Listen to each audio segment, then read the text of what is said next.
বঙ্গবন্ধু সেতু থেকে হাটিকুমরুল পর্যন্ত ২০ কিলোমিটার এই সড়কটি যেন মৃত্যু ফাঁদ। কোনাবাড়ী ওভারব্রিজের দুই দিকে নিচু হওয়ায় এক পাশ থেকে দেখা যায় না অন্য পাশের যানবাহন, ফলে প্রায়ই ঘটে মুখোমুখি সংঘর্ষ। ২৪টি জেলার যানবাহন চলে এই সড়ক ধরে। যাত্রীরা বলছেন, ঢাকা টাঙ্গাইল মহাসড়কের দীর্ঘ যানজট পেরিয়ে এই এলাকায় ফাঁকা সড়ক পেয়ে গতির সীমা মানতে চান না চালকরা, ফলে অপ্রশস্ত সড়কে ওভারটেকিং করতে গিয়ে ঘটে দুর্ঘটনা। দুইটা গাড়ি যখন ওভারটেকিং করে সেখান রাস্তা তো সিঙ্গেল রাস্তা হওয়ার কারণে দেখা যায় যে আর কন্ট্রোল করতে পারে না। যদি 4টা লাইন হতো তাহলে আর কোনো অসুবিধা হতো না। এই ধরনের দুর্ঘটনায় গত ৭ মাসে মারা যান ৬৬ জন।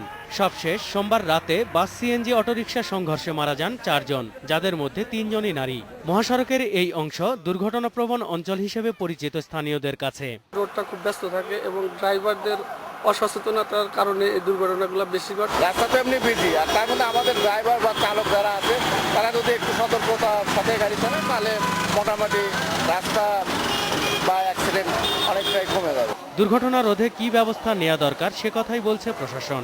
আমাদের যে আইনানুগ যে পদ্ধতি যে প্রক্রিয়া সেটাও আমরা অব্যাহত রেখেছি এবং সামনে রাখবো। শুধুমাত্র পুলিশের পক্ষে এককভাবে কিন্তু এই জিনিসটা নিয়ন্ত্রণ করা অথবা অ্যাক্সিডেন্ট প্রতিরোধ করা এটা কঠিন।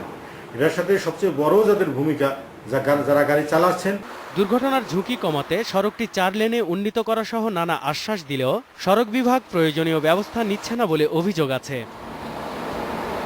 নজরুল ইসলাম তমাল, ইন্ডিপেন্ডেন্ট নিউজ।